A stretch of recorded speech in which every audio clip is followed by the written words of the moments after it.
شهر رمضان الذي أنزل فيه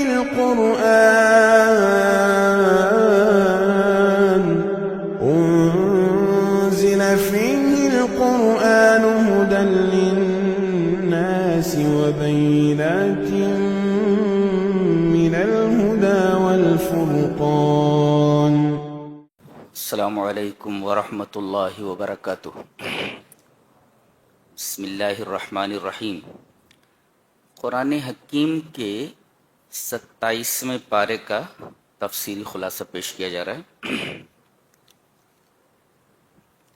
ایک عجیب و غریب بات، اور ویسے بھی پورا قرآن حکیم ہی عجوبہ ہے. پہلے سورہ قاف ہے اور اس کے بعد سورہ زاریات، اور یہ سورہ زاریات 27ویں پارے میں تھوڑی دور تک چلی گئی. سورہ قاف میں کہا جا رہا ہے وَمِنَ اللَّيْلِ فَسَبِّحْهُ وَأَدْبَارَ السُّجُودِ. رات کے ایک حصے میں آپ اللہ کی تسبیح بیان کریں.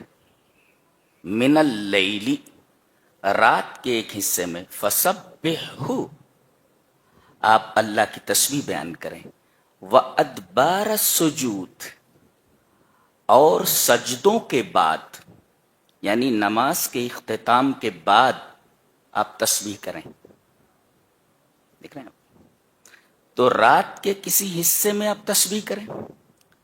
نمازوں کے بعد تسبیح، وہ تو تسبیح فاطمہ ہے، 33 مرتبہ سبحان اللہ، 33 مرتبہ الحمدللہ، اور 34 مرتبہ اللہ اکبر. 100 کی عدد پوری ہو گئی.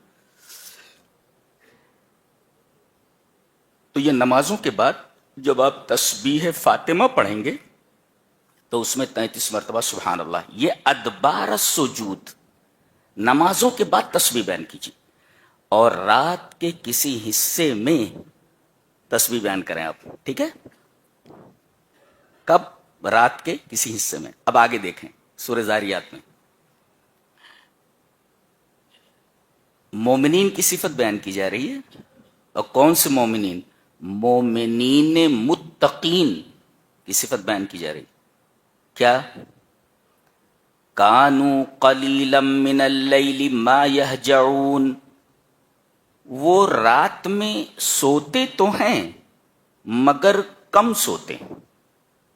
دو باتیں ہوئی.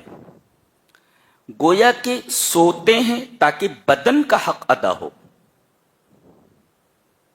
بدن کا حق ادا ہو گیا تو اب رات کا بیشتر حصہ روح کے لیے.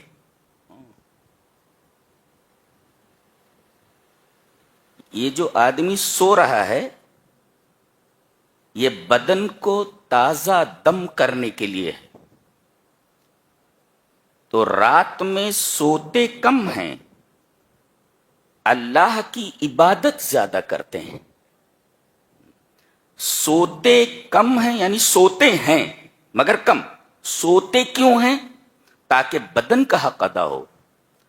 اور رات کا بیشتر حصہ وہ عبادت میں گزارتے ہیں تاکہ اللہ تبارک و تعالی کی قربت حاصل کریں. نقطہ یہ ملا کہ روح کا حق اور اللہ کا حق جسم کے حق سے بڑھ کر ہے. ثابت ہوا. بھائی رات میں سوتے ہیں مگر کم سوتے ہیں، تو تھوڑا حصہ رات کا بدن کو دیا گیا، زیادہ حصہ کس کو دیا گیا؟ اللہ کی عبادت کے لیے. تو اللہ کا حق بڑھا ہوا ہے جسم کے حق سے. بات تو یہ معلوم ہے. اچھا، رات میں یہ سوتے تو ہیں مگر کم سوتے ہیں، عبادت زیادہ کرتے ہیں. اچھا، وَبِالْأَسْحَارِ هُمْ يَسْتَغْفِرُونَ، اور سحروں کے وقت وہ اللہ سے استغفار کرتے ہیں. اب دیکھو یہاں کیا معلوم ہوا؟ وَمِنَ اللَّيْلِ فَسَبِّحْهُ، رات میں آپ تسبیح بیان کریں. ایک بات معلوم، اور سجدوں کے بعد اور صبح کے وقت آپ کو کیا کرنا ہے؟ وَبِالْأَسْحَارِ هُمْ يَسْتَغْفِرُونَ، رات میں تسبیح اور سحر میں استغفار. تسبیح کیسے؟ سبحان اللہ، یا سبحان اللہ و بحمدہ، یا سبحان اللہ و بحمدہ سبحان اللہ العظیم. بخاری شریف جہاں ختم ہوتی ہے اس کی آخری حدیث یہی ہے کہ کلمتانی حبیبتانی الی الرحمن خفیفتان علی اللسان ثقیلتان فی المیزان سبحان اللہ و بحمدہ سبحان اللہ العظیم. اسی تسبیح کے اوپر بخاری شریف ختم ہو جا رہی ہے کہ دو کلمے ایسے ہیں جو اللہ کو بہت پیارے ہیں، بہت محبوب ہیں، اور زبان پر ادائیگی کے اعتبار سے بہت ہلکے ہیں. سبحان اللہ، لیکن زبان پر ہلکے ہیں مگر میزان عمل پر جب رکھے جائیں گے تو بہت بھاری ہو جائیں گے. تو دو کلمے اللہ کو بہت محبوب، زبان پر بہت ہلکے، اور میزان عمل میں سب سے زیادہ ثقیل اور وزنی کلمے کیا ہیں؟ دو. سبحان اللہ و بحمدہ ایک کلمہ، سبحان اللہ العظیم یہ دوسرا کلمہ. تو آپ رات میں سبحان اللہ پڑھیں، سبحان اللہ و بحمدہ پڑھیں، سبحان اللہ و بحمدہ سبحان اللہ العظیم. یہ تسبیح رات کے کسی بھی حصے میں آپ تسبیح کریں. اچھا، سحر کے وقت آپ کو کیا کرنا ہے؟ استغفر اللہ واتوب الیہ، استغفر اللہ واتوب الیہ، استغفر اللہ استغفر اللہ استغفر اللہ. سحر کسے کہتے ہیں؟ متى یبدأ السحر ومتى ینتہی، سحر کب شروع ہوتی ہے، اس کا اینڈ کب ہوتا ہے نا؟ وبالاسحار، سحر کے وقت استغفار کرتے ہیں، اللہ سے اپنے گناہوں کی معافی مانگتے ہیں. تو یہ سحر کا وقت کب شروع ہوتا ہے اور کب ختم ہوتا ہے؟ متى یبدأ السحر وینتہی، کب شروع ہوتا کب ختم. علماء نے یہ کہا ہے، اور ایک حدیث میں اس کا اشارہ بھی ہے کہ رات کے 3 حصے کر لو. مغرب کے وقت جب سورج ڈوب گیا اور جب سحری کا وقت ختم ہو جاتا ہے، اعلان ہوتا ہے کہ اب سحری کا وقت ختم ہو گیا، اتنے بج کر اتنے منٹ پر سحری کا وقت ختم ہو گیا، اب فجر کی نماز کا وقت داخل ہو گیا ہے. اتنا سمجھ میں آیا؟ سحر کا وقت ختم ہو گیا ہے، یعنی اب وہاں سے صبح ہو رہی ہے. جی صبح ہو رہی ہے وہاں سے، سمجھیے. تو سحری کا وقت جب ختم ہو جائے تو سمجھو سحر کا وقت ختم ہو گیا. تو رات کے 3 حصے کرو، یہاں سے یہاں تک ایک حصہ، مغرب سے لے کر کے سحر کے اختتام تک رات کے 3 حصے کر لو. جو آخری تہائی ہے، اب 3 حصے کیے گئے نا، 1 2 3، تو یہ چھوڑ کر کے یہ چھوڑ کر کے یہ جو آخری حصہ ہے تیسرا، رات کے 3 حصے کر لیے نا، تو یہ حصہ چھوڑ دیجئے، دوسرا حصہ چھوڑ دیجئے، تیسرا، یہ تیسرا حصہ یہی ہے سحر کا وقت جو تہجد کا وقت ہوتا ہے. اور اسی وقت اللہ تبارک و تعالی آسمان دنیا تک نزول کرتا ہے. ینزل ربنا تبارک و تعالی الى السماء الدنیا حین یبقى ثلث اللیل الاخر، جب رات کا آخری تہائی، یہ یہاں سے رات شروع ہوئی ہے سورج ڈوبنے سے، اور سحر کا وقت یہاں ختم ہو رہا ہے. اب یہاں سے نماز فجر آپ کو ادا کرنا ہے. 3 حصے، ایک حصہ، یہ دوسرا حصہ، یہ تیسرا حصہ، یہ تیسری تہائی ہے. 3 حصوں میں آخری جو رات کا تہائی ہے وہ یہی ہے، یہاں سے یہاں تک. تو رات کے 3 حصے کرنے کے بعد وہ جو تیسرا تہائی ہے، وہاں سے سحر کا وقت شروع ہوتا ہے، اور فجر کا وقت جب شروع ہو تو وہاں یہ ختم ہو جاتا ہے. فجر کا وقت شروع ہو تو یہ سحر کا وقت ختم ہو جاتا ہے. تو یہ جو آخری تہائی ہے، اسی وقت اللہ تبارک و تعالی آسمان دنیا تک نزول کرتا ہے یہی وقت ہوتا ہے استغفار کا. وَبِالْأَسْحَارِ هُمْ يَسْتَغْفِرُونَ. اشارہ اس بات کی طرف ہے کہ تہجد کے پابند بنو. کتنا بد نصیب ہے انسان کہ رب تعالیٰ آسمان دنیا تک نزول کریں اور آواز لگائیں کہ کون ہے جو مجھ سے دعا کرے میں اس کی دعا قبول کر لوں, کون ہے جو مجھ سے کچھ مانگے میں اسے دے دوں, اور کون ہے جو مجھ سے گناہوں کی معافی طلب کرے میں اس کے گناہ معاف کر دوں. آخری ٹکڑا وہی ہے, مَن يَسْتَغْفِرُنِي فَأَغْفِرَ لَهُ. کون ہے جو مجھ سے استغفار کرے اور میں اس کو معاف کر دوں. یہ دیکھو, وَبِالْأَسْحَارِ هُمْ يَسْتَغْفِرُونَ. رات کا جو آخری تہائی ہے سحر کے وقت, جب اللہ آسمانی دنیا تک نزول کرتا ہے اور آواز لگاتا ہے کون ہے جو مجھ سے استغفار کرے, اپنے گناہوں کی معافی مانگے میں اسے معاف کر دوں. وہ تو رات کے کسی حصے میں تسبیح اور سحر کے وقت استغفار. اتنی بات سمجھ میں آ گئی؟ اچھا اب دیکھو, متقین کے لیے فرمایا گیا ان المتقین فی جنات وعیون. متقی لوگ جنت میں ہوں گے اور چشموں میں ہوں گے. بیان نہیں کیا جا سکتا اس منظر کو. جس طرف دیکھو ہریالی ہی ہریالی. جنت کا پورا منظر گرین ہے, جنت کا پورا منظر گرین ہے. جس طرف آپ دیکھیں منظر ہرا ہے,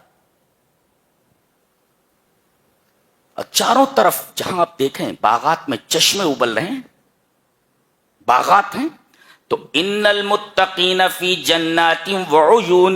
ایک مفسر لکھتا ہے ان سبب نیل الجنات هو تقوی اللہ.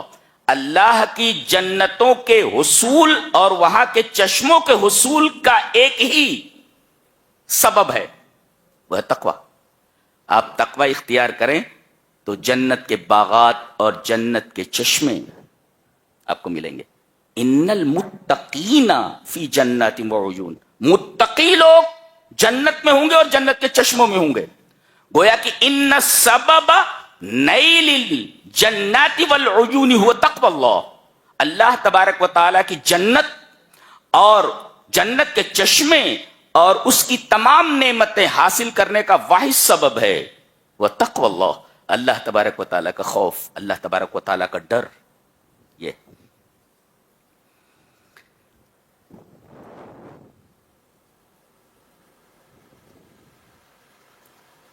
اور سورہ زاریات جو شروع ہو رہی ہے وہ یہاں سے شروع ہو رہی ہے. وَالذَّارِيَاتِ ذَرْوًا فَالْحَامِلَاتِ وِقْرًا فَالْجَارِيَاتِ يُسْرًا فَالْمُقَسِّمَاتِ أَمْرًا. یہ انسان کا کلام ہے. یہ جو اسلوب ہے, جو اسٹائل ہے, اسٹائل آف ٹاکنگ ہے, یہ کسی انسان کا کلام نہیں ہو سکتا. وَالذَّارِيَاتِ ذَرْوًا فَالْحَامِلَاتِ وِقْرًا فَالْجَارِيَاتِ يُسْرًا فَالْمُقَسِّمَاتِ أَمْرًا إِنَّمَا تُوعَدُونَ لَصَادِقٌ وَإِنَّ الدِّينَ لَوَاقِعٌ وَالسَّمَاءِ ذَاتِ الْحُبُكِ إِنَّكُمْ لَفِي قَوْلٍ مُخْتَلِفٍ. اتنا حسین انداز ہے اس کلام کا, کائنات میں کوئی کلام اس کا مقابلہ نہیں کر سکتا, اس کے سامنے کھڑا نہیں ہو سکتا. ایسا کلام ہے, بنانا تو دور کی بات ہے, اس کے سامنے کھڑا نہیں ہو سکتا. وجدان پر نشہ طاری ہو جائے. پڑھو پھر سے. وَالذَّارِيَاتِ ذَرْوًا فَالْحَامِلَاتِ وِقْرًا فَالْجَارِيَاتِ يُسْرًا فَالْمُقَسِّمَاتِ أَمْرًا إِنَّمَا تُوعَدُونَ لَصَادِقٌ وَإِنَّ الدِّينَ لَوَاقِعٌ. کیا بات ہے. وَالسَّمَاءِ ذَاتِ الْحُبُكِ إِنَّكُمْ لَفِي قَوْلٍ مُخْتَلِفٍ. اتنا حسین انداز بولنے کا. یہ میرے رب کا کلام ہے. میرا رب ایسی بات کرتا ہے. کیا بولتا ہے؟ قسم ہے ہواؤں کی جو بڑی تیزی سے چلتی ہیں. تیزی سے چلتی ہیں. ہم اس کی شرح کرنا چاہیں گے. ہوائیں مختلف اقسام کی ہیں. جی جی. ایک ہوا ہے جس کو آدمی اپنے اندر لے جاتا ہے. اگر ہوا آدمی کے اندر نہ جائے تو آدمی مر جائے. تو ہوا کی ایک قسم ہے جس پر مدار زندگی ہے، مدار حیات ہے، کہ اگر ہوا نہ ملے تو آدمی مر جائے. ایک ہوا تو وہ ہے، اور ایک ہوا وہ ہے جو بادلوں کو پھیلاتی ہے. ایک ہوا وہ ہے جو بادلوں کو تہ بتہ کرتی ہے. اور ایک ہوا وہ ہے جو بادل کو ویکسینیشن کرتی ہے، فرٹیلائز کرتی ہے اس کو. اور ایک ہوا وہ ہے کہ اللہ جہاں چاہتا ہے بادلوں کو اڑا کر وہاں لے جاتی ہے، اور بادل وہیں برستے ہیں. بادل کہیں بنتے ہیں، ہوا انہیں اڑا کر وہاں لے جاتی ہے جہاں اللہ کا ارادہ ہوتا ہے برسنے کا. ہر جگہ بادل نہیں برستے. اور ایک ہوا ہے جو بڑے بڑے جہازوں کو سطح آب کے اوپر تھامے رکھتی ہے کہ اگر ایک اندازے کے مطابق نہ ہو تو کشتی ڈوب جائے، شپس ڈوب جائیں. کون ہے جو پانی کی پیٹھ کے اوپر سطح آب کے اوپر کشتیوں کو روکے رکھتا ہے؟ ہوا کے ذریعے رب تعالی. تو سفینوں کو اور بڑی بڑی کشتیوں کو سطح آب کے اوپر روکنے والی چیز کون ہے؟ ہوا. کہ اگر ایک اندازے کے مطابق ہو تو سطح آب کے اوپر جہاز چل سکتے ہیں، اگر ایک اندازے کے مطابق سے زیادہ ہو جائے تو سفینے ڈوب جائیں گے، کشتیاں ڈوب جائیں گی. اور ایک ہوا ایسی ہے جو کھیتیوں کو تقویت دیتی ہے، کھیتیوں کو ہرا بھرا رکھتی ہے. اور ایک ہوا ایسی ہے جو کھیتیوں کو تباہ کر دیتی ہے. ایسی ہوائیں بھی ہوتی ہیں. اور ایک ہوا ہوتی ہے ٹھنڈی، اور ایک ہوا ہوتی ہے گرم. ایک ہوا ہوتی ہے جو دن میں چلتی ہے، ایک ہوا ہوتی ہے جو رات میں چلتی ہے. دیکھ رہے ہیں آپ؟ یہ مطلب ہے اس کا. ابھی کتنی ہوائیں معلوم نہیں جی. وَالذَّارِيَاتِ ذَرْوًا، قسم ہے ان ہواؤں کی جو اپنے سامنے آنے والی ہر چیز کو اسکیٹر کر دیں، اسے بکھیر دیں. ذرو کا مطلب ہے ٹو اسکیٹر ڈسٹ، یعنی گرد و غبار کو اڑا دیں. فَالْحَامِلَاتِ وِقْرًا، قسم ہے ان بادلوں کی جو پانی کا بوجھ اٹھائے رکھتے ہیں. پانی کا بوجھ اٹھا کے چلتے ہیں. اور چلاتا کون ہے ان کو؟ ہوائیں. بادل کے اندر پانی بھرا رہتا ہے، ملینز گیلن پانی ہوتا ہے اس میں. ان کو ادھر سے ادھر لے جانے کے لیے کس انجن کی ضرورت ہے؟ ہوا کی. ہوا لے جاتی. فَالْجَارِيَاتِ يُسْرًا، آسانی سے چلنے والی کشتیوں کی قسم. یہ آسانی سے کیوں چلتی ہیں؟ ایک اندازے کے مطابق. اس لیے کہ ہوا معتدل ہو، ایک خاص اندازے میں ہو تو کشتیاں سطح آپ کے اوپر ٹھہر سکتی ہیں، ورنہ ڈوب جائیں گی. قسم ان کشتیوں کی، ان جہازوں کی جو آسانی سے چلتے ہیں. فالمقسمات امرا، قسم ہے ان فرشتوں کی جو تمام امور کے اوپر موکل ہیں، تمام امور کے اوپر وہ مقرر ہیں اور تمام امور کو سنبھالے ہوئے. یہ فرشتے ہیں. کوئی فرشتہ جان نکالتا ہے، کوئی فرشتہ روزی پہنچاتا ہے، کوئی فرشتہ انسانوں کی حفاظت کرتا ہے تاکہ وہ اپنی موت تک زندہ رہے. بے شمار فرشتے ہیں، بے شمار کام ہیں، اور بے شمار فرشتے ہیں. ان کی تعداد اللہ کے علاوہ کسی کو معلوم نہیں. یہ ہوائیں کہاں تک تشریح کی جائے. اس کے بعد حضرت ابراہیم علیہ السلام کی مہمان نوازی کا ذکر کیا گیا ہے کہ فرشتے لوط کی بستی الٹنے کے لیے آئے تھے تو پہلے ان کے پاس آئے. یہ بڑے مہمان نواز تھے. جب فرشتے آ گئے، سب انسانی شکل میں تھے، تو انہوں نے کچھ پوچھا نہیں، بٹھایا اور اندر گئے اور بھونا ہوا. پیچھے چلو، پیچھے چلو، پیچھے چلو، ڈسٹرب کر رہے ہیں ان کو، پیچھے کرو، ہٹاؤ ان کو پیچھے. بار بار منع کرتا ہوں کہ بچوں کو سامنے مت بٹھایا کرو. آپ لوگ آگے آ جاؤ نا، آپ لوگ آگے آؤ.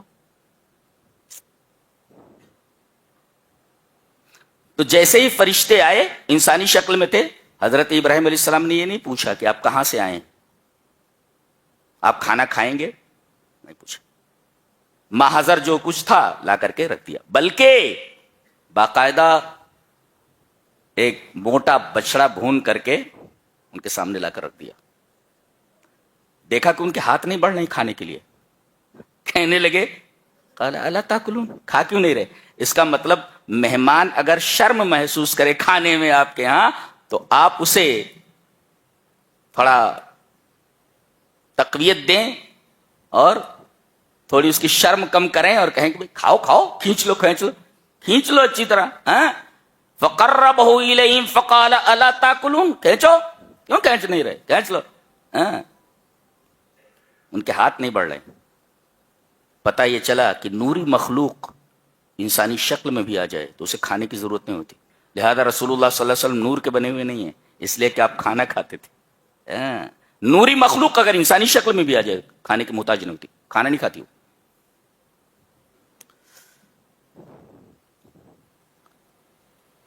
اس کے بعد حضرت لوط علیہ السلام کی بستی کے الٹنے کا ذکر فرمایا گیا ہے کہ اس بستی کو الٹ دیا گیا، اس لیے کہ یہ الٹا کام کرتی تھی. جی جی، عورتوں کو چھوڑ کر مردوں کے پاس جاتے تھے. جی، تو اس بستی کو الٹ دیا گیا اس لیے کہ یہ الٹا کام کرتے تھے، ان نیچرل کام کرتے تھے، لہذا الٹ دیا گیا. اس میں اشارہ اس بات کی طرف ہے کہ جب کسی معاشرے میں نیکی آٹے میں نمک کے برابر بھی نہ رہ جائے، اس لیے کہ بتایا گیا کہ صرف ایک گھر ہی ایمان والا رہ گیا تھا، بقیہ پورا شہر اس برائی میں مبتلا تھا. فَأَخْرَجْنَا مَنْ كَانَ فِيهَا مِنَ الْمُؤْمِنِينَ فَمَا وَجَدْنَا فِيهَا غَيْرَ بَيْتٍ مِنَ الْمُسْلِمِينَ. مسلمانوں کے ایک گھر کے علاوہ کوئی بھی گھر ایمان والا نہیں تھا، پورا شہر برائیوں میں ڈوبا ہوا تھا. تو نتیجہ کیا ہوا؟ ہم نے مومنوں کو نکال لیا، ہم نے مومنوں کو نکال لیا. اور ان کے ساتھ کیا معاملہ کیا گیا وہی بتانے جا رہا ہوں کہ جب کسی معاشرے میں نیکی آٹے میں نمک کے برابر نہ رہ جائے تو پھر اللہ تبارک و تعالیٰ کا عذاب حرکت میں آتا ہے، اور ایسی قوم کے ساتھ وہی معاملہ کیا جاتا ہے جو ایک ہوشمند باغباں اپنے باغ کے سڑے ہوئے پھلوں کے ساتھ کرتا ہے.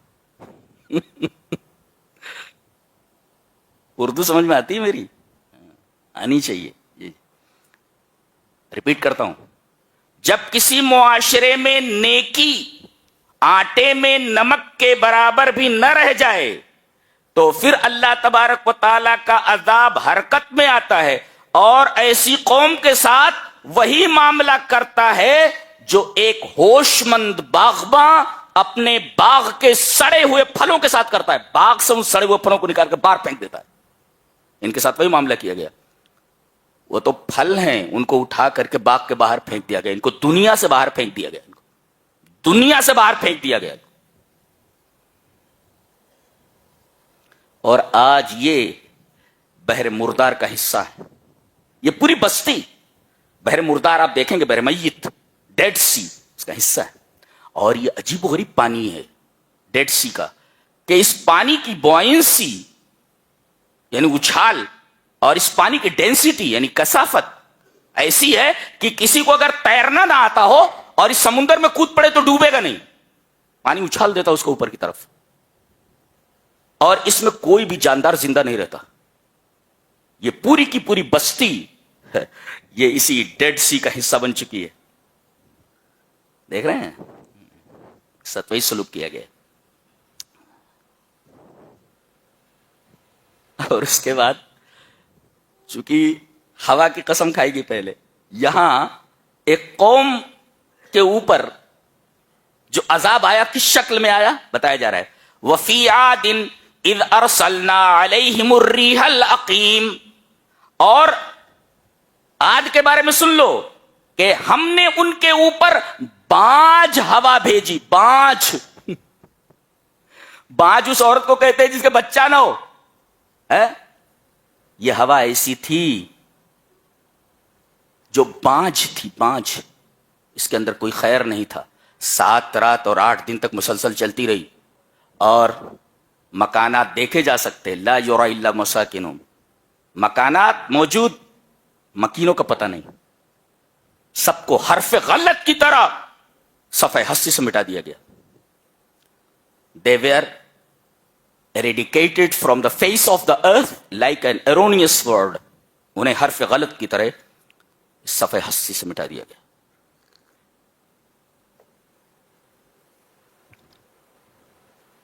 رب تعالیٰ نے فرمایا میری طرف بھاگو، ففروا الی اللہ، میری طرف بھاگو.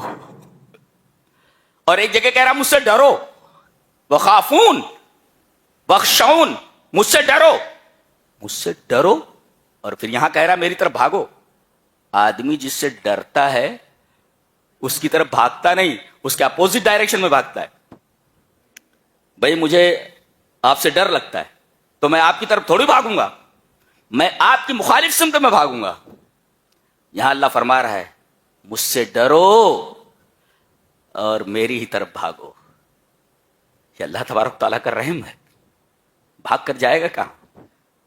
میرے سوا تیرا ہے بھی کون؟ کہاں جائے گا بچ کر؟ جائے گا کہاں؟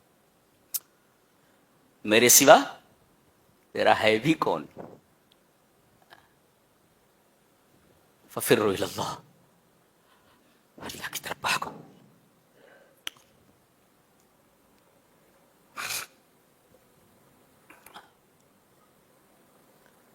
اس کے بعد مقصد تخلیق انسانی بتائے گی کہ تمہاری تخلیق کا مقصد کیا ہے، تم کس وجہ سے، کس سبب سے، کس لیے اس دنیا میں برپا کیے گئے ہو، تمہاری تخلیق کا مقصد کیا ہے. کھانا پینا باتھ روم کر دینا مر جانا، یہی تخلیق کا مقصد ہے. یہ تو جانور بھی کرتا ہے. کھانا پینا، ازدواجی تعلق، یہ تو جانور بھی کرتے ہیں. تم جانور ہو کہ جانور سے الگ ایک مخلوق ہو. تم فرمایا گیا کہ تمہاری تخلیق کا مقصد میری عبادت ہے. وما خلقت الجن والانس الا ليعبدون، میں نے جنوں کو اور انسانوں کو اس لیے پیدا کیا ہے تاکہ وہ میری عبادت کریں. آپ کی زندگی کا مقصد اللہ تبارک تعالیٰ کی عبادت ہے، شیطان کی نہیں.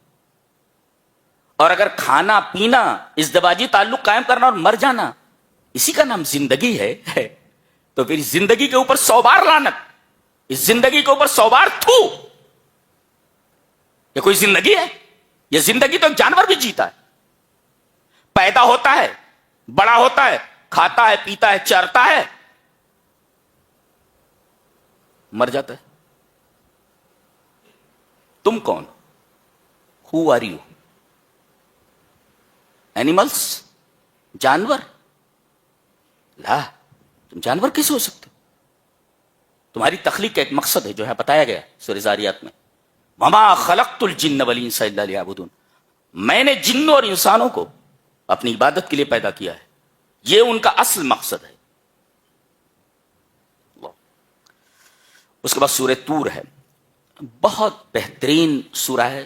ایک ایک آیت اس لائق ہے کہ اس پر ایک ایک گھنٹہ بحث کی جائے، لیکن وقت اس بات کی اجازت نہیں دیتا. ایک اہم بات جس کی طرف ہم آپ کی توجہ مبذول کرانا چاہیں گے وہ یہ ہے کہ اس میں یہ بتایا گیا کہ تمہاری تخلیق کا مقصد کیا ہے یہ، اور اگلی سورہ میں بتایا گیا تم پیدا کیسے ہوئے ہو. کیا بات ہے، بالکل سائنٹیفکلی بتایا گیا کہ تمہاری تخلیق کا مقصد کیا ہے، ایک اللہ کی عبادت. اچھا تو تم پیدا کیسے کیے گئے ہو؟ ایتھیسٹ لوگ کہتے ہیں یہ دنیا ایسے ہی بن گئی ہے، یہ کائنات ایسے ہی بن گئی ہے، انسان ایسے ہی پیدا ہو گیا ہے، ایک کوئنسیڈنس، ایک اتفاق کے نتیجے میں پیدا کیا. There is no coincidence in this world, everything is planned. کائنات پر غور کرو تو کوئی چیز اتفاقی نہیں، ہر چیز منصوبہ بند ہے، ہر چیز پلانڈ ہے. اس سوال کا جواب دیا گیا ہے. تم کہتے ہو کہ تم کو کسی نے پیدا نہیں کیا، ٹھیک ہے، سوال دیکھو کتنا پیارا سا سوال آج تک کھڑا ہوا ہے. اور کوئی بھی ایتھیسٹ آج تک جواب نہیں دے سکا ہے. دیکھو، ام خلقوا من غیر شیء ام هم الخالقون، دو ہی باتیں ہیں. تم کو کسی نے پیدا نہیں کیا، تم تو ہو نا. تم کو کسی نے پیدا نہیں کیا لیکن تم تو ہو نا. تو اب بتاؤ، تم نے اپنے آپ کو پیدا کر لیا ہے ام هم الخالقون؟ اس لیے کہ یہ بدیہی طور پر باطل بات ہے کہ آدمی اپنے آپ کو پیدا کر لے. اس لیے کہ کسی چیز کو پیدا کرنے کے لیے خالق پہلے ہوتا ہے، مخلوق بعد میں ہوتی ہے. تو آپ اپنے سے پہلے کیسے ہو جائیں گے؟ جب آپ اپنے خالق ہیں تو آپ اپنے سے پہلے کیسے ہو گئے؟ بوگس بات ہے یہ، ربش. آپ اپنے خالق ہیں، خالق کے لیے پہلے ہونا ضروری ہے، تو آپ اپنے سے پہلے ہیں. جملہ ہی غلط ہے یہ. اچھا چلو، آپ نے اپنے آپ کو نہیں پیدا کیا اس لیے کہ یہ بالکل ربش بات ہے، بیہودہ بات ہے. آپ اتفاق سے بن گئے، کسی چیز سے آپ پیدا نہیں ہوئے ہیں. اچھا، اتفاق سے آپ ہو گئے. اتفاق سے کوئی چیز ہوتی ہی نہیں ہے جی. اور ایک بات یاد رکھو، اتفاق میں نظم نہیں ہوتا. اور کائنات کو دیکھو کہ پوری کی پوری منظم ہے. سورج جس بلندی پر ہے، اگر مقدار شعرتن، ایک بال کے برابر بھی نیچے آ جائے، ایک بال کے برابر بھی نیچے آ جائے تو پوری زمین جل کر راکھ ہو جائے. اور جس بلندی پر ہے تھوڑا اوپر چلا جائے تو پوری زمین منجمد ہو جائے گی، جم جائے گی برف کی طرح. یہ ایٹ رینڈم ہے، ایسے ہی ہے. ذرہ برابر اگر سورج نیچے آ جائے تو زمین جل کر راکھ ہو جائے، اور ذرہ برابر اوپر چلا جائے، جس جگہ پر اللہ نے اسے رکھا ہے اس سے اوپر چلا جائے تو زمین جم جائے، پوری منجمد ہو جائے. تو یہ جو اسے باندھے ہوئے ہے، ایک جگہ رکھے ہوئے ہے، یہ کون ہے؟ کوئی تو روکے ہوئے ہے نا، اس کو روکے ہوئے. اور اتفاق میں نظم نہیں ہوتا. ہر چیز دیکھو آپ، یہ ناک ہے، یہ بڑھتی نہیں ہے، یہ ناخن بڑھتا رہتا ہے، اس وجہ سے اسے کاٹنا پڑتا ہے. بال بڑھتا رہتا ہے، کاٹنا پڑتا ہے. دانت ایک خاص حد تک رہتے ہیں، اگر وہ بڑھ جائیں، بڑھتے رہیں تو آدمی اپنا منہ نہیں بند کر سکتا. ہر ایک چیز میں آپ دیکھیں گے ایک نظم ہے، ایک ترتیب ہے، ایک سسٹم ہے. اور اتفاق میں نظم نہیں ہوتا. میں اس کی مثال دیتا ہوں. کیلے کا ایک چھلکا پڑا ہوا ہے سامنے، آپ کیمرہ لے کر کھڑے ہو جائیں. کیلے کا ایک چھلکا ہے. ایک آدمی آتا ہے اور اسے پتا نہیں ہے کہ یہاں کیلے کا چھلکا پڑا ہوا ہے. اس کا پیر اس کے اوپر پڑتا ہے، پھسل کر گرتا ہے. کیمرے سے اس کا فوٹو لو، گرا کیسے. اس کے بعد ایک دوسرا آتا ہے، بالکل اسی طریقے سے وہی پیر رکھتا ہے کیلے کے چھلکے کے اوپر، وہ گرتا ہے. کیمرے سے فوٹو لو کس طرح گرتا ہے وہ. پھر ایک تیسرا آدمی آتا ہے، اسی کیلے کے چھلکے پر وہی پیر رکھتا ہے، گرتا ہے. فوٹو لو کہ کس طرح گرا. تینوں کے گرنے کا انداز مختلف ہے، ایک نہیں ہے. یہی میں بتا رہا ہوں کہ یہ اچانک گرے ہیں، یہ اتفاق سے گرے ہیں، یہ جان بوجھ کر کے پیر نہیں رکھا انہوں نے، اتفاق سے رکھا ہے. لہذا اتفاق میں نظم نہیں ہے. تینوں گرے ہیں، تین انداز سے گرے ہیں، کیمرے میں دیکھ لو. تو اتفاق میں نظم نہیں ہوتا. اور کائنات کا ذرہ ذرہ نظم کی ڈور میں بندھا ہوا ہے. کوئی چیز اپنے حد سے آگے نہیں جاتی. سمندروں کو دیکھو، اپنے حد سے آگے نہیں جاتے. نہیں تو بہت سارے شہر اب تک زیر آب ہو گئے ہوتے. ہر چیز کی ایک حد مقرر کر دی گئی. یہ حد سے تجاوز نہیں کرتے، نظم ہے یہ. اور اتفاق سے کوئی چیز ہوتی ہے تو اتفاق میں نظم نہیں ہوتا، جیسا کہ ابھی میں نے بتایا. تو گویا کہ there is no coincidence in this world, in this universe, everything is planned. یہ آپ ماننا پڑے گا آپ کو. جی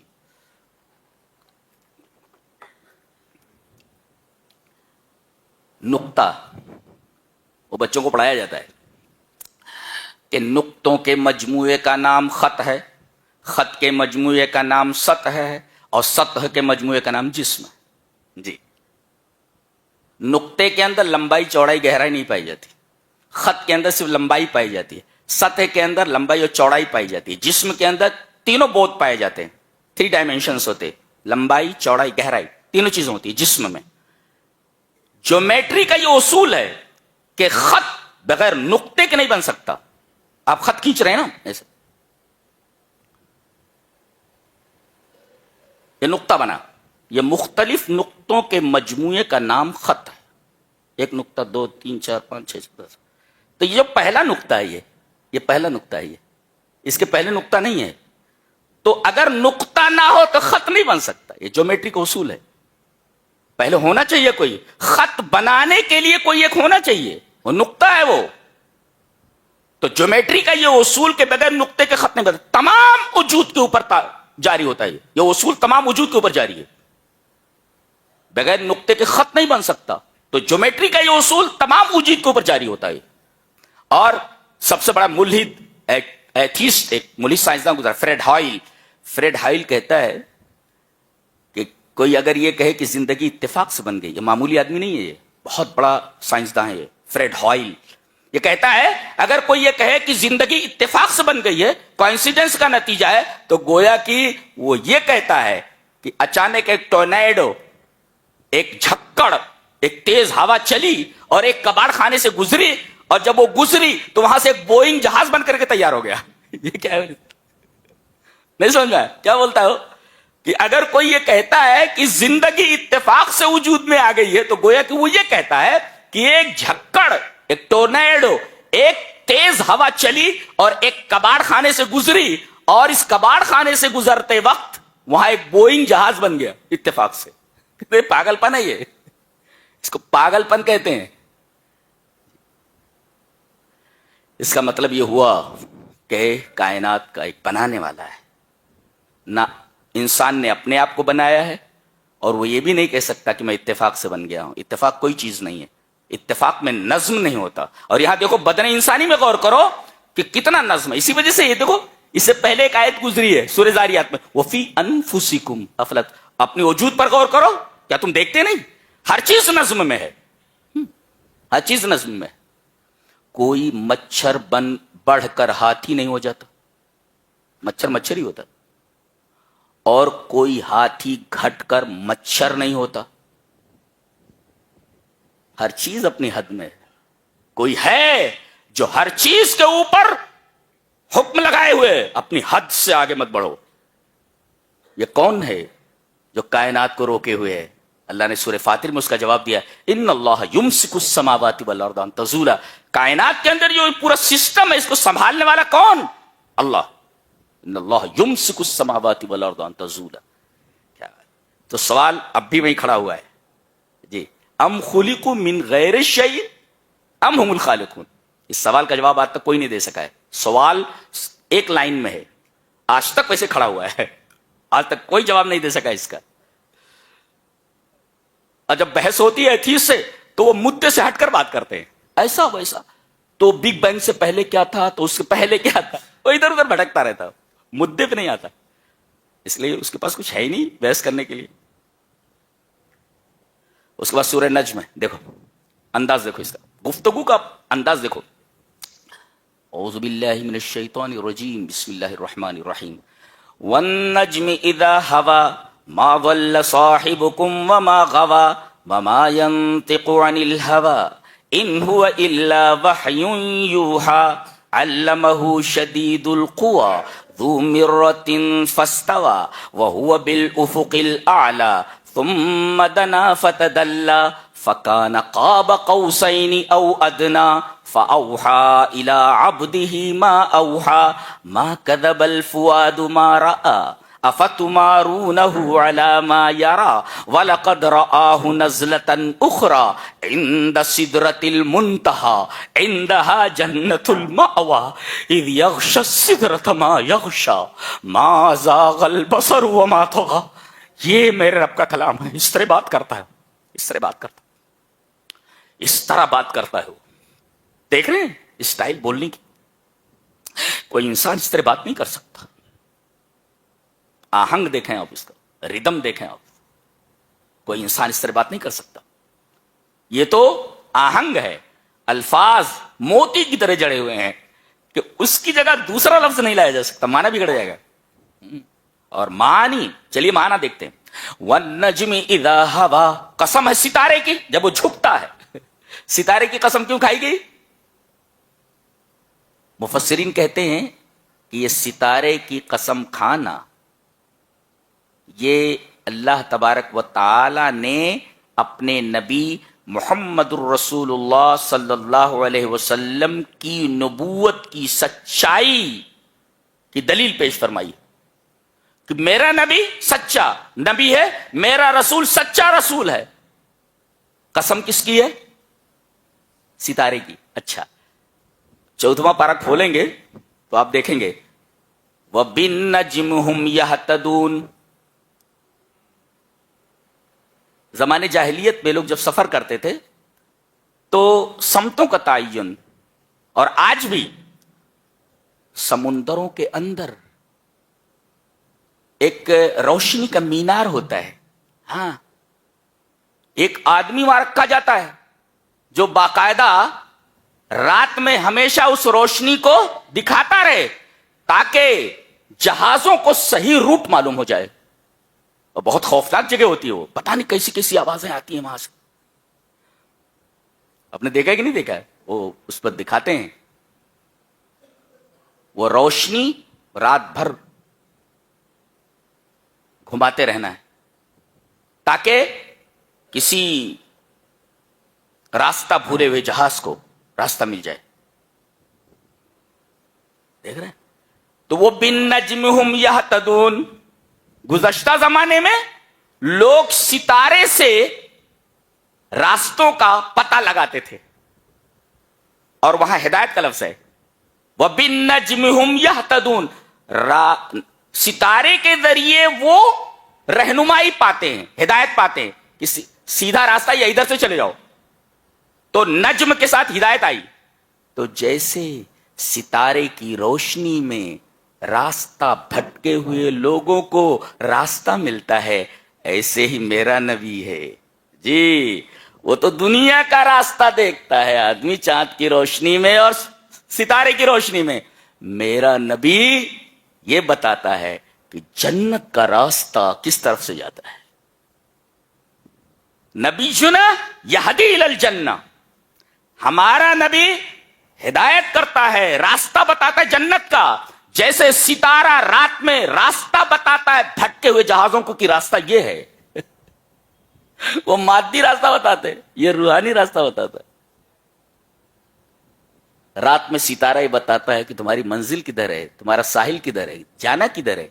اور ہمارا نبی بتاتا ہے کہ جنت کا راستہ کون سا ہے، جنت میں جانے کا راستہ کون سا ہے. دونوں دیکھو رہنمائی کر رہے ہیں، ستارہ بھی اور رسول بھی. اس وجہ سے اللہ تبارک تعالیٰ نے ستارے کے ساتھ جناب محمد الرسول اللہ صلی اللہ علیہ وسلم کا ذکر فرمایا ہے. ستارے میں اور ہمارے نبی میں گنا مماثلت ہے، مشابہت ہے ایک طریقے کی. ستارہ رات میں راستہ دکھاتا ہے اور ہمارا نبی جنت کا راستہ دکھاتا ہے، یہ مماثلت ہے. وَالنَّجْمِ إِذَا هَوَىٰ. اور پھر یہ فرمایا گیا مَا ضَلَّ صَاحِبُكُمْ وَمَا غَوَىٰ. یہ تمہارا ساتھی جو ہے یعنی ہمارے نبی، یہ نہ تو ضال ہے اور نہ تو غاوی ہے. یعنی یہ ضلالت میں بھی مبتلا نہیں اور یہ غوایت میں بھی مبتلا نہیں. دیکھو ما ضل صاحب، ما ضل، ضلالت اس کے اندر نہیں ہے، اور دوسرے وما غوا، اور غوایت بھی نہیں ہے. ما مانا ضلالہ وما مانا الغوایا، کہ نبی کے اندر ضلالت نہیں، نبی کے اندر غوایت نہیں. تو ما مانا ضلالہ اور ما مانا الغوایا. کہتے ہیں کہ کسی چیز کا علم نہ ہونا یہ ضلالت ہے، بھٹک جانا ہے. آدمی بھٹکتا کیوں ہے؟ جانا تھا بمبئی، بمبئی کی گاڑی میں بیٹھنا تھا، حیدرآباد کی گاڑی میں بیٹھ گیا، اس لیے کہ اسے علم نہیں تھا. عدم العلم بالشیء والجہل، یہ ہے ضلالہ. عدم العلم بالشیء، کسی چیز کا علم نہ ہونا وہ ضلالہ. آپ کو علم نہیں تھا، اب دوسری گاڑی میں بیٹھ گئے، اس کو کہتے ہیں گمراہ ہو جانا، گمراہ ہو جانا، راہ گم کر دینا. یہ مطلب گمراہ، راہ کو گم کر دینا. جانا تھا کدھر، چلا گیا کدھر. تو میرے نبی کے اندر ضلالت نہیں ہے، یعنی عدم العلم بالشیء، میرے نبی کے پاس علم ہے. اچھا، اور غوائد کس کو کہتے ہیں؟ غوائد کہتے ہیں علم کے مطابق عمل نہ کرنا. تو ضلالت کی نفی ہوئی، یعنی آپ کے پاس علم ہے، اور غوائد کی نفی ہوئی کہ آپ علم کے ساتھ علم کے تقاضے پر عمل بھی کرتے ہیں. آپ عالم بھی ہیں اور آپ عامل بھی ہیں. یہ ہے بات. ما ضل صاحبکم وما غوا. اللہ اکبر. پھر آگے تو عجیب و غریب سب چیزیں ہیں، بیان نہیں کیا جا سکتا. بیان نہیں کیا جا سکتا. آگے فرمایا گیا وہی ہنساتا ہے وہی رلاتا ہے. کیا بات ہے. وَأَنَّهُ هُوَ أَضْحَكَ وَأَبْكَى وَأَنَّهُ هُوَ أَمَاتَ وَأَحْيَا. وہی ہنساتا ہے وہی رلاتا ہے، اور وہی مارتا ہے وہی جلاتا ہے. اسٹائل دیکھ رہے ہیں. وَأَنَّهُ هُوَ أَضْحَكَ وَأَبْكَى. پوری سورہ میں وہ اسٹائل بدلی نہیں ہے کہیں بھی. آدمی ہنستا کب ہے؟ جب اسے دکھ پہنچتا ہے. آدمی ہنستا کب ہے؟ جو اسے خوشی ہوتی ہے.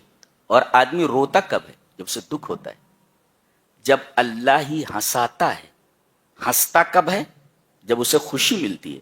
اور وہی رلاتا ہے، یعنی آدمی کو جب دکھ ہوتا ہے تو روتا ہے. گویا خوشی یہ ہنسنے کا سبب ہے اور رونا یہ دکھ کا سبب ہے. لہذا جب وہی ہنساتا وہی رلاتا ہے تو دکھ بھی اسی کی طرف سے اور خوشی بھی اسی کی طرف سے. لہذا خوشی مانگنا تو اللہ سے مانگو، اور دکھ دور کرنے کی التجا کرنی ہو تو التجا اسی سے کرو. یہ قرآن حکیم کی سائنس ہے. یہ دنیا کی کوئی کتاب اس طرح گفتگو نہیں کر سکتی. یہ ڈائریکٹ روح سے گفتگو کرتی ہے. یہ بڑے بڑے سائنسداں یہ ایجاد کر لیا وہ ایجاد کر لیا، یہ منظر اور وہ منظر. بھئی وہ سب آنکھوں کے لیے ہے، وہ بدن کے لیے ہے جو ایک دن ختم ہو جانے والا ہے. روح کے لیے تمہارے پاس کیا ہے؟ قرآن حکیم بولتا ہے آؤ میرے پاس، میں بتاتا ہوں روح کو کیا چاہیے. یہ چاہیے اس کو، یہ چاہیے، یہ چاہیے تم کو روح کو. اس کے بعد سورہ قمر ہے. بہت پیاری بات دیکھو. خشان ابصارهم یخرجون من الاجداث کانہم جراد منتشر مہطعین الی الداع یقول الکافرون هذا یوم عسر. قیامت کے دن اجداث سے لوگ نکلیں گے. ایک تو قبور سے نکلیں گے، قبر کی جمع، قبر کا پلیورل، قبور سے نکلیں گے. اچھا، قبروں سے نکلیں، ٹھیک ہے. اجداث سے نکلیں گے. تو اجداث میں اور قبروں میں کیا فرق ہے؟ اجداث لا کر کے ڈرایا گیا ہے. جدت کہتے ہیں ایسے صوت مزغ اللحم، گوشت کے چبانے کی آواز پر چپڑ چپڑ چپڑ کی جو آواز ہے. گوشت آدمی کھا رہا ہو یا کوئی جانور گوشت کو کھا رہا ہو تو جو آواز آتی ہے گوشت کو چبانے کی، اس کو کہتے جدس. لفظ ہی ڈرا دینے کے لیے کافی ہے. یعنی تمہیں اپنے حسن کے اوپر بڑا ناز، تمہیں اپنی قوت کے اوپر بڑا غرہ،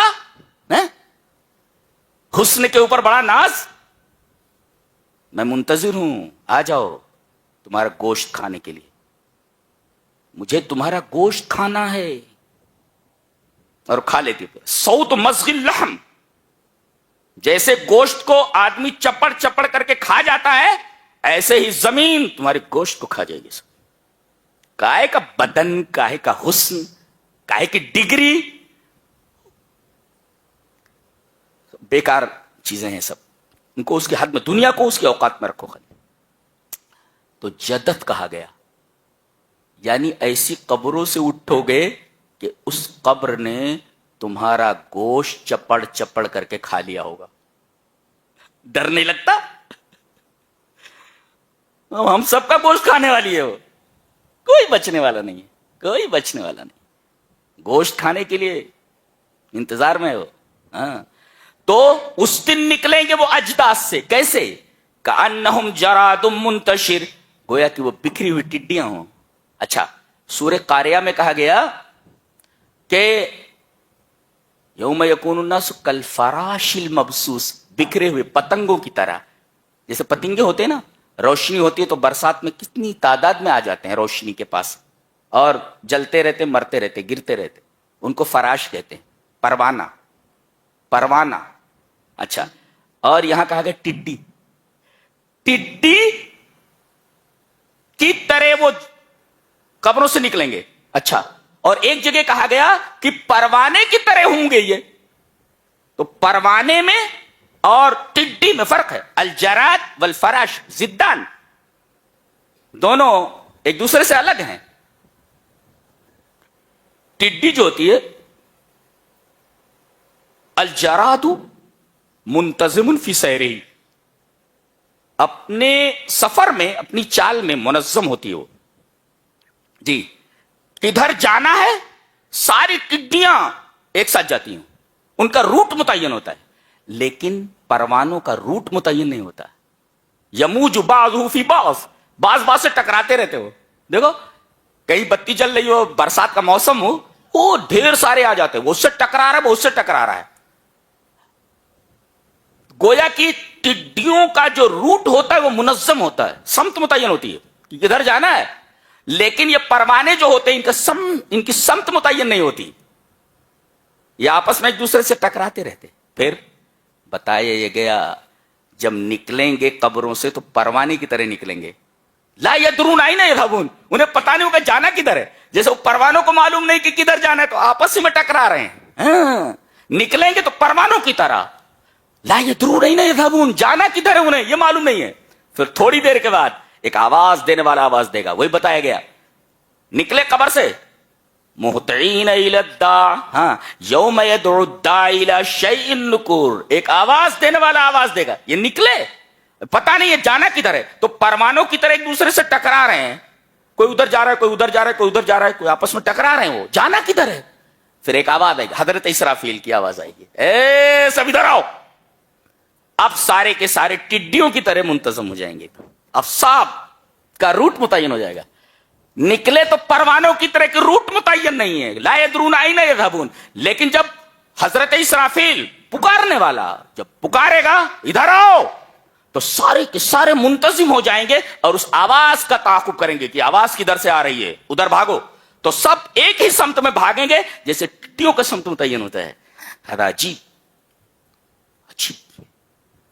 اور یہ واحد جانور ہے، واحد جانور کون؟ ٹڈی، جس کا کوئی گھر نہیں ہوتا. جانور یہ چلتے رہتے ہیں. یہ واحد جانور ہے جس کا کوئی گھر نہیں ہوتا، جس کا کوئی گھر نہیں. ان کو مردوں سے تشبیہ دی گئی کہ جب یہ اپنی قبروں سے نکلیں گے، قبروں سے نکلنے والے مردوں کا بھی کوئی گھر نہیں ہوتا، کوئی گھر نہیں. سب ننگے ہیں، سب، ان کا کوئی گھر نہیں. جانا کدھر ہے، گھر نہیں. جیسے ٹڈیوں کا کوئی گھر نہیں ہوتا، ایسے جب قبروں سے نکلیں گے تو نکلنے والوں کا کوئی گھر نہیں ہوتا. کانہم جراد منتشر، بکھری ہوئی ٹڈیاں، اور ٹڈیوں کا کوئی گھر نہیں ہوتا. ایسے ہی نکلنے والے جو مردے ہیں اپنی قبروں سے، ان کا بھی کہاں کوئی گھر ہے، کہاں کوئی گھر، کوئی گھر. روح سے بات کرتا ہے قرآن، ڈائریکٹ روح سے بات کرتا ہے. کیا کتاب ہے، سبحان اللہ و بحمدہ، سبحان اللہ العظیم. حیرت انگیز کلام ہے.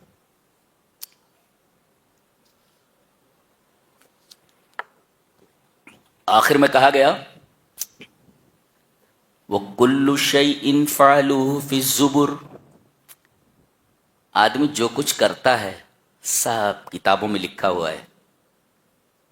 وَكُلُّ صَغِيرٍ وَكَبِيرٍ مُسْتَطَرٍ، ہر چھوٹا بڑا عمل زیر تحریر لایا جا چکا ہے. چاہے خلوت میں کوئی عمل کرو، چاہے جلوت میں کرو، علانیہ کرو، سرن کرو، کل صغیر و کبیر مستطر، ہر چھوٹی بڑی چیز رائٹ نوٹ ڈاؤن لکھی ہوئی ہے. یہاں چھپا لوگ ہیں، وہاں نہیں چھپتا، وہاں نہیں چھپتا. سارا کچا چٹا کھول کر رکھ دیا جائے. ہذا فعلتم، انکار نہیں کر سکتے. انکار کرو گے زبان پر مہر لگا دی جائے گی، پھر ہاتھ بات کریں گے. ہذا فعلتم، اگر سنا تم لا بولے کہ فوراً زبان پر مہر لگا دی جائے گی. پھر اعضا کلام کریں گے, بدن کلام کریں گے, جھوٹ نہیں بول سکتے وہاں پر. پھر سورہ رحمان ہے, کبھی موقع ملا انشاءاللہ تو اس سورہ کریمہ کی ہم ایک ایک آیت کی شرح کریں گے. بڑی پیاری سورہ ہے, بہت پیاری سورہ. اللہ تبارک تعالیٰ نے اپنے بڑے بڑے احسانات انسان کے سامنے رکھے ہیں. یہ احسان میں نے تم پر کیا, یہ احسانات ہم نے تم پر کیا, یہ احسانات ہم نے تم پر کیا. تو فَبِأَيِّ آلَاءِ رَبِّكُمَا تُكَذِّبَانِ, تو اللہ کی کون کون سی نعمتوں کو تم چھٹلاؤ گے؟ سارا دیا ہوا تو میرا ہی ہے. ساری نعمتیں جو عطا ہوئی ہیں اس میں میری عطا ہے. تم کون کون سی نعمت کا انکار کرو گے؟ 31 مرتبہ کہا گیا ہے. یہ پوری سورہ کریمہ میں 31 بار آیا ہے. کیا؟ فَبِأَيِّ آلَاءِ رَبِّكُمَا تُكَذِّبَانِ 31 ٹائمز ہے, 31 بار. اور اللہ تبارک تعالیٰ نے اپنی نعمتیں گنائی. چلے دیکھ لیتے ہیں کچھ. وَالْأَرْضَ وَضَعَهَا لِلْأَنَامِ, مخلوق کے لیے ہم نے زمین کو رکھا ہے, بچھایا, ٹھیک ہے. اچھا. فِيهَا فَاكِهَةٌ, میوے ہیں, میوے پھل, اچھا, ہر قسم کے. وَالنَّخْلُ, کھجور. ذات الاکمام, ذات الاکمام کہتے ہیں جیسے کم مانے آستین ہوتا ہے, آستین. اب یہ ہاتھ آستین کے نیچے ہے نا, یہ چھپا ہوا ہے, ہاتھ چھپا ہوا ہے. اچھا. والحب, غلہ. ذوالعصف, بھوسیوں والا, بھوسی ہوتی. والریحان, اور خوشبو.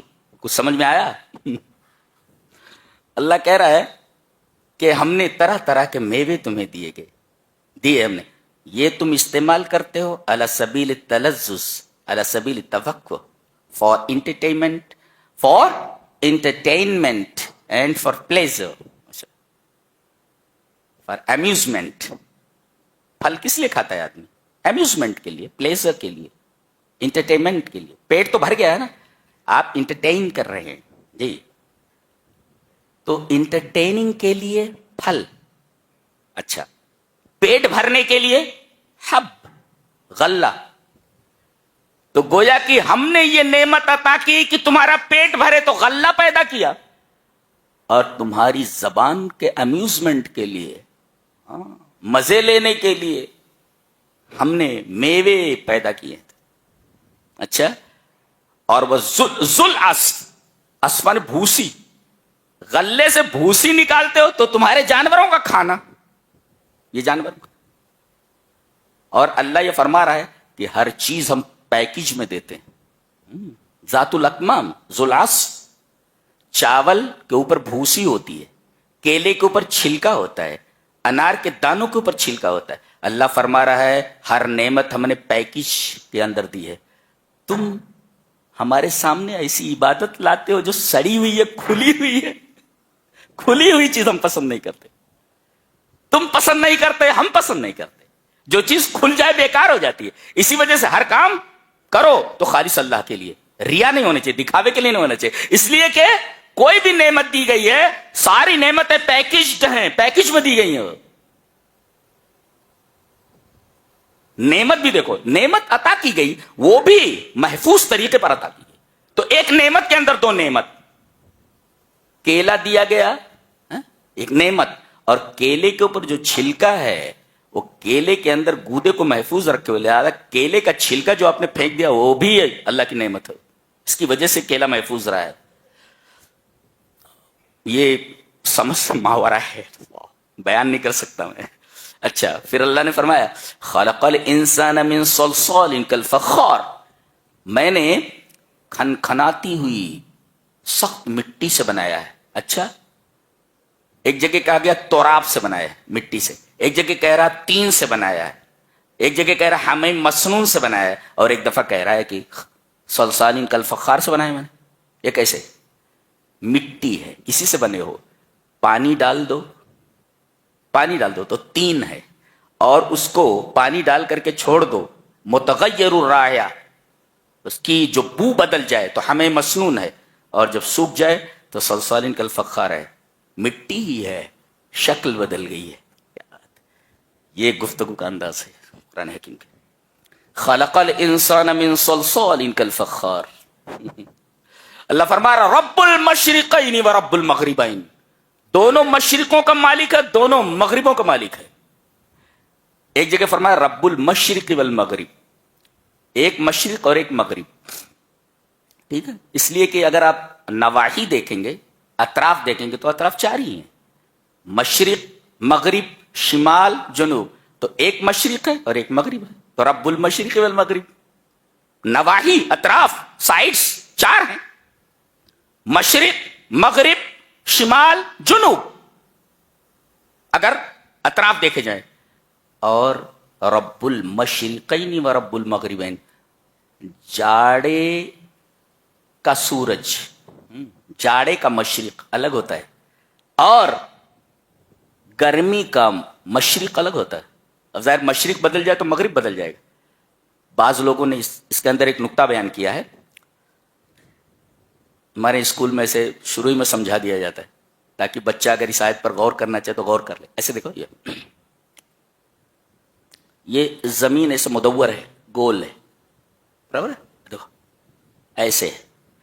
اب ہم زمین کو بیچ سے دو حصے کر لیتے ہیں، ایک دیکھو ایسے الگ ہوگی زمین، برابر ہے. ایک مشرق، ایک مشرق، مشرقین، اور یہ مغربین. زمین ایسے ہے نا، ایسے ایسے. اب اس کے دو حصے کر لو، ایسے نصف کر لو. تو اب یہ نصف آپ نے کیا، یہ زمین ادھر، نصف ادھر، نصف ادھر. یہ مشرق، یہ مغرب، یہ مشرق، یہ مغرب. تو رب المشرقین و رب المغربین. اچھا، رب المشارق والمغارب، اللہ نے فرمایا بہت ساری مشرقوں کا مالک اور بہت سارے مغربوں کا رب ہوں میں. وہ کیسے؟ سورج جب مشرق سے نکلتا ہے تو ہر روز اسی جگہ سے نہیں نکلتا، پوائنٹ بدلتا رہتا ہے. آج اس پوائنٹ سے نکلا ہے، تھوڑا ہٹ کر نکلتا ہے، پھر اس کے بعد تھوڑا اور ہٹ کر نکلتا ہے، تھوڑا اور ہٹ کر.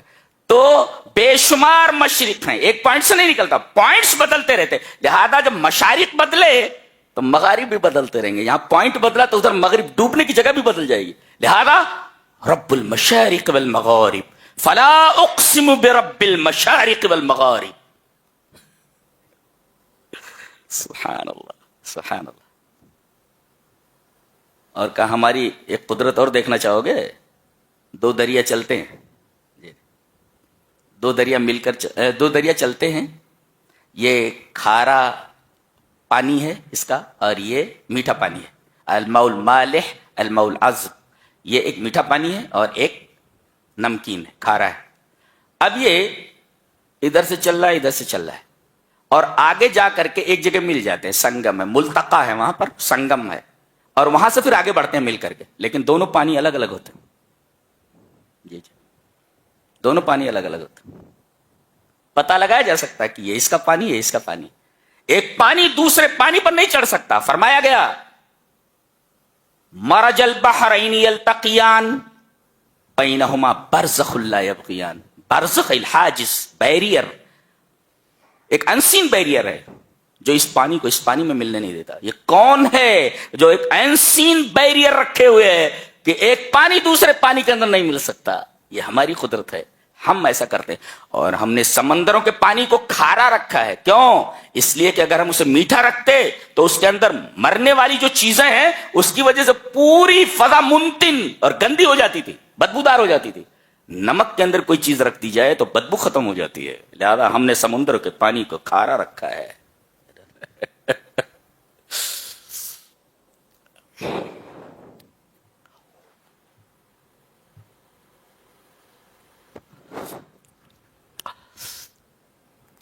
یسألہ من فی السماوات والارض. جو بھی چیزیں ہیں کائنات میں سب اسی سے مانگ رہی ہیں، سب اسی سے مانگ رہی. ہر ایک کا دست سوال اسی کی طرف پھیلا ہوا ہے، دے دے.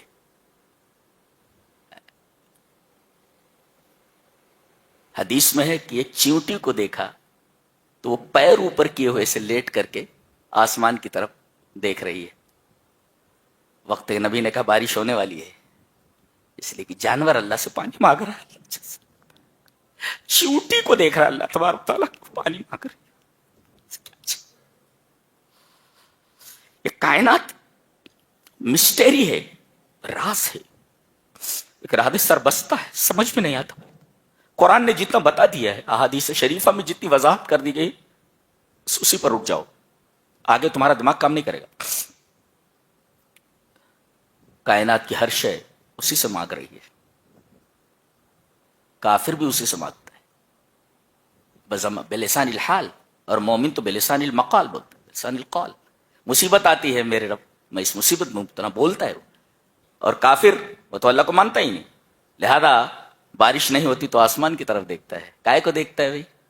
بلسان الحال, وہ اللہ سے مانگ رہا ہے, زبان سے نہیں بولتا, لیکن حالت یہ بتا رہی ہے کہ وہ اللہ سے مانگ رہا ہے.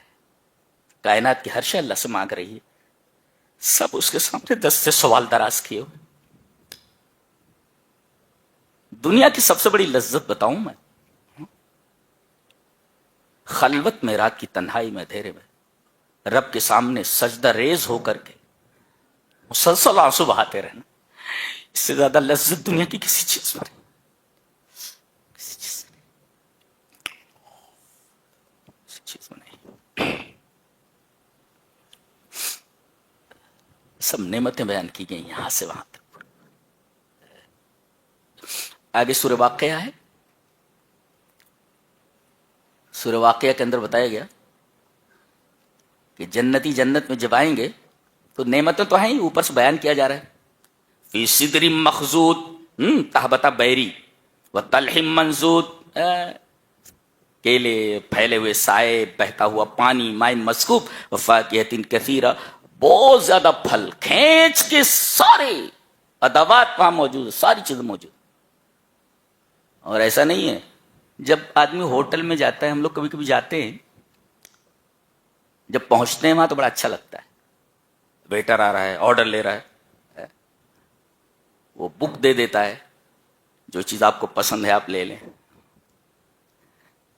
کچھ لوگ ہوتے ہیں وہ ذات کے غریب ہوتے, وہ کہتے نہیں, وہ کوئی بیٹھا ہوا ہے کھانا کھانے کے لیے آیا ہے, اب وہ لا کر کے مینو دیتا ہے, کتاب دیتا ہے نا, وہ بولتا ہے ارے بھائی آپ پڑھنے کے لیے نہیں آئے, کھانا کھانے کے لیے آئے. یہ ذات کا غریب ہے, یہ اسے کیا معلوم ہے مینو کے اندر کھانے ہی کے بارے میں سب ورائٹیز لکھی ہوئی ہیں.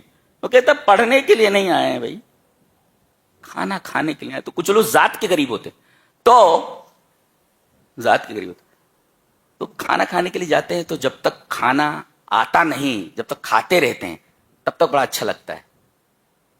کھانا کھانے کے بعد پتا نہیں زندگی میں کمی سی محسوس ہوتی ہے, یار کہیں کچھ کمی رہ گئی ہے. اللہ نے فرمایا یہ کمی وہاں محسوس نہیں ہوگی. لا مقطوعۃ ولا ممنوع, آدمی کو بور نہیں ہوگا. اور دوسرے یہ سلسلہ جو ہے نعمتوں کا ختم ہونے والا نہیں, لا مقطوعۃ ولا ممنوع.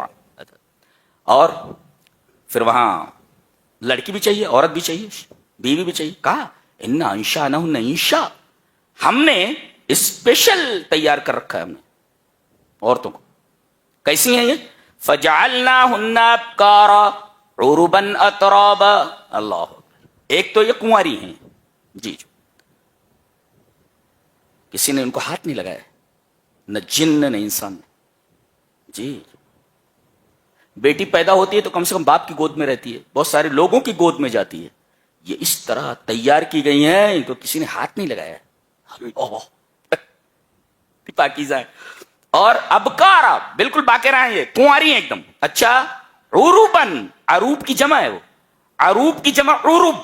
عروب کا مطلب ہوتا ہے الاشیقات لزوجها, یہ الاشیقات لازواجهن المتحببات الى ازواج, اپنے شوہروں کو بہت زیادہ پیار کرنے والی. کہاں ہوتا ہے, چند دن رہتا ہے, اس کے بعد تو کہتے دنیا میں تیرے ساتھ اوقات گزر گئے, قیامت میں دکھنا نہیں, تو تیری صورت دیکھ دیکھ کر کے بور ہو گئے.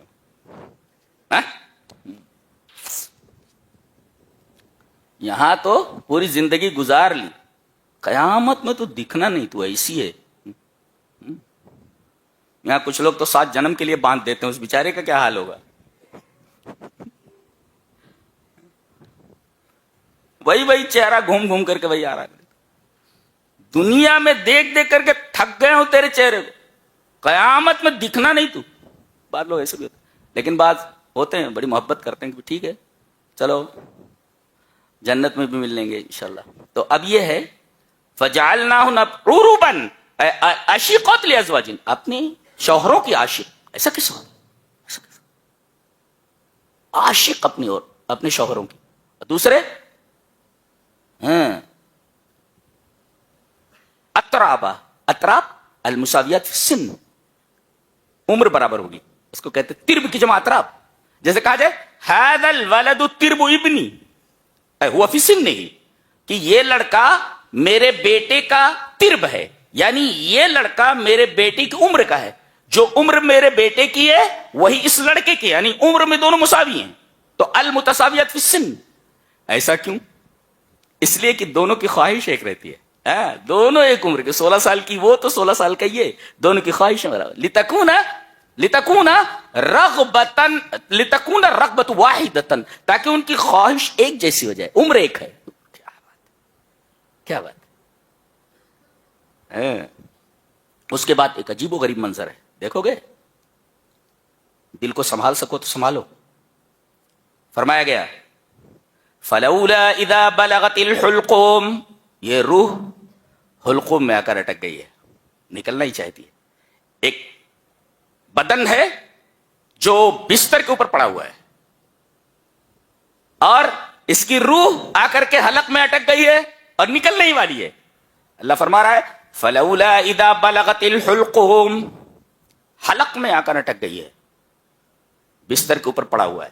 اچھا وانتم حینئذ تنظرون، وہ پڑا ہوا ہے اور تم دیکھتے رہتے ہو. خالی اس وقت تم دیکھتے رہتے ہو. دیکھتے رہتے ہو کیا مطلب؟ تم اس کی کوئی مدد نہیں کر سکتے. لا تستطيع فعل شيء، کچھ نہیں کر سکتے. ڈاکٹر بھی بول دیتا سوری، مریض کو ہم بچا نہیں سکے، مریض کو ہم بچا نہیں سکے. وانتم حینئذ تنظرون، آدمی پڑا ہوا ہے، حلق میں روح آ گئی ہے، اس وقت تم دیکھتے رہتے ہو. قرآن کی بولتا ہوا انتم حینئذ تنظرون، خالی دیکھتے رہتے ہو. ڈاکٹر تو چلا گیا سوری بول کر کے، تم اس کی کوئی مدد نہیں کر سکتے، کچھ نہیں کر سکتے. کوئی دوا کارگر نہیں ہو رہی ہے. ڈاکٹر نے جواب دے دیا ہے یہی منہ الطبیب. اللہ فرما رہا ہے تم وہاں بیٹھتے رہتے ہو نا سامنے، لیکن ہمارے فرشتے تم سے زیادہ قریب ہوتے ہیں مردے کے. وَنَحْنُ أَقْرَبُ إِلَيْهِ مِنْكُمْ، ہم یعنی ہمارے فرشتے مردے کے زیادہ قریب ہوتے ہیں تم سے. تم وہاں بیٹھے ہوئے ہو نا، بچہ سرہانے بیٹھا ہوا ہے، لیکن اس بچے سے بھی زیادہ قریب ہمارے فرشتے ہوتے ہیں. اچھا وَلَكِنْ لَا تُبْصِرُونَ، لیکن تمہیں نظر نہیں آتے، میں موجود ہیں وہ. اللہ فرما رہا ہے فَلَوْلَا إِن كُنْتُمْ غَيْرَ مَدِينِينَ، اگر تم اللہ کی حکومت کے تحت نہیں ہو، اللہ کے اقتدار کے تحت نہیں ہو، تو ترجعونها إن كنتم صادقين، وہ روح جو نکل گئی ہے لوٹا لو، لوٹا لو، لوٹا کر بتاؤ. کسی نے نکالا ہے، لوٹا کر بتاؤ. ترجعونها إن كنتم صادقين، اگر تم یہ کہتے ہو کہ تم سچے ہو اپنے قول میں کہ کوئی روح کا نکالنے والا ہے، کوئی روح کا بنانے والا ہے، ہم نے نکال لیا ہے، لوٹا کر بتاؤ، لوٹا کر بتاؤ. گویا کہ کائنات کا ذرہ ذرہ ہماری قدرت کے تحت ہے، قدرت کے نیچے دبا ہوا ہے وہ. تم بھی، تمہاری روح بھی، روح نکال لی ہم نے. اگر تم ہمارے اقتدار کے تحت نہیں ہو، فلولا ان کنتم غیر مدینین تو ترجعونها ان کنتم صادقین، اگر تم سچے ہو تو روح کو لوٹا کر بتاؤ. اب آدمی مر گیا، روح نکل گئی، اب انجام بتایا گیا فروح و ریحان و جنت نعیم، یا تو جنت میں جائے گا جہنم میں جائے گا. اس کے لیے بتایا گیا فروح، فروح، الروح ای راحہ. بعض لوگوں نے کہا روح ای رحمہ، یعنی اگر رحمت بھی معنی لیا جائے تو من الرحمت یا راحہ، رحمت کی ایک قسم راحت ہے. جی راحت مل گئی. اس کا مطلب ہے دنیا صرف اور صرف ٹینشن کی جگہ ہے، صرف اور صرف ٹینشن کی جگہ نہیں. زندگی بھر آدمی یہ کہتا ہے بیٹا پڑھ لے جائے، بیٹیوں کی شادی ہو جائے، بیٹوں کی شادی ہو جائے. ذرا ذمہ داری کم ہوگی. ذمہ داری کبھی کم نہیں ہوتی, مرتے دم تک یہ ذمہ داری کم نہیں ہوتی. ایک خوشی شیئر کر لوں, آج میری پوتی پیدا ہوئی ہے صبح میں. جی جی جی, ایک پوتا تو یہ ہے, آج ایک پوتی ہوئی ہے, دعا کریں اس کے لیے. جی, تو میرا پوتا ہے, شرار جب وہ کرتا تھا رات میں 2-3 بجے, میں پڑھتا رہتا ہوں, وہ آتا ہے ایسے ایسے دیکھتا ہے, گھس جاتا ہے اس کے اندر, رضائی کے اندر. یعنی اب ان کو سنبھالو. زندگی بھر میں نے کہا بیٹے کو سنبھالے, اب اس کے بیٹے کو سنبھالو. زندگی میں نالائقوں کو سنبھالے, اب یہ آ گئے, ان کو سنبھالو. ماں کو بھی فرصت نہیں ہے, ٹیں ٹیں ٹیں ٹیں رو رہا ہے. ہاں بیٹا بیٹا, سکون نہیں ہے. آدمی سکون کی تلاش میں, مرتے دم تک سکون نہیں ملتا. روح, یہ دیکھو اب راحت ملی ہے اس کو. کب؟ یہ روح کیسے؟ اس لیے کہ فرشتے بتا رہے ہیں, خوشخبری دے رہے ہیں کہ تیری جگہ جنت ہے. بس جیسے معلوم ہوا خوشخبری دی گئی جنت, فروح, اب راحت ملی اس کو, یہ آرام ملا. ورنہ مرتے دم تک آدمی کو آرام نہیں ملتا, ستاتے رہتے سب, ذمہ داریاں کم نہیں ہوتی, بڑھتی رہتی. ان نالائقوں کو پالو, پھر اس کے بعد ان کے بچوں کو پالتے رہو. سکون کہاں ہے؟ جی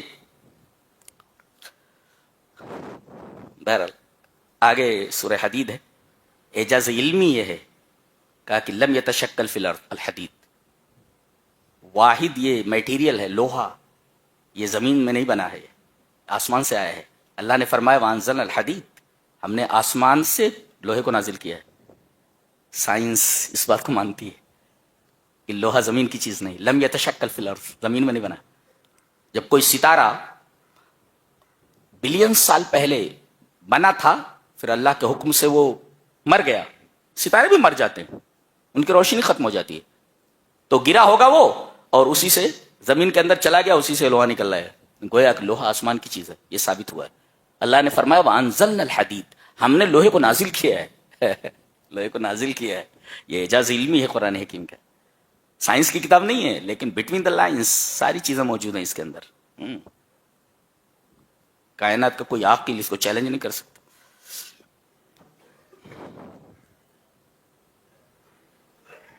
اس کے اندر جو تھیم ہے اس کا, یعنی کور آف دی سورہ, کور آف دی سورہ, اس سورہ کا جو مغز ہے, کور ہے اس کا, وہ کیا ہے؟ وہ یہ ہے الم یأن للذین آمنوا ان تخشع قلوبهم لذکر اللہ وما نزل من الحق ولا يكونوا كالذین اوتوا الكتاب من قبل فطال علیہم الامد فقست قلوبهم وکثیر منهم فاسقون.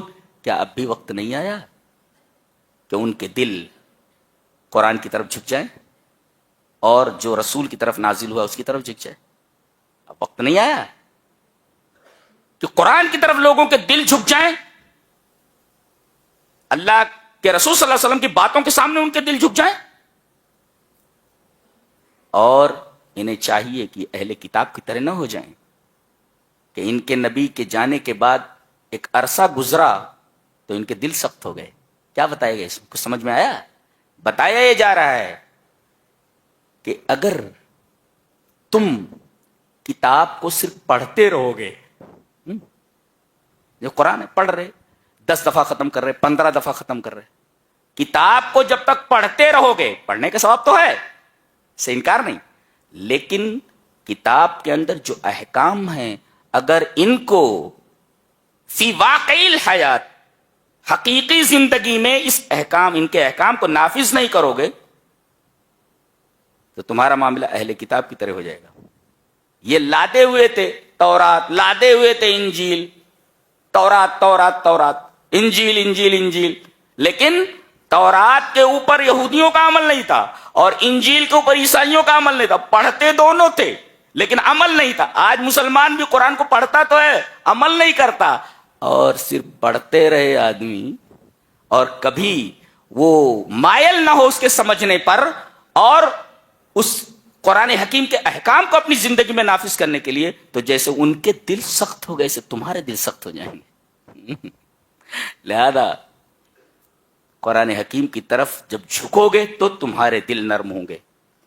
قرآن حکیم سے جتنا دور ہوتے چلے جاؤ گے اور قرآن حکیم کے بتائے ہوئے احکام کو اگر آپ اپنی زندگی میں نافذ نہیں کریں گے تو تمہارے دل سخت ہو جائیں گے. اور بتایا ہوں دل کا سخت ہو جانا یہ تمام فسادات کی جڑ ہے. دل اگر سخت ہو جائے تو تمام فسادات کی جڑ یہی. اللہ ہمیں نیک عمل اور اچھی توفیق عطا فرمائے. وآخر دعوانا. یہ رہا 27ویں پارے کا خلاصہ. اللہ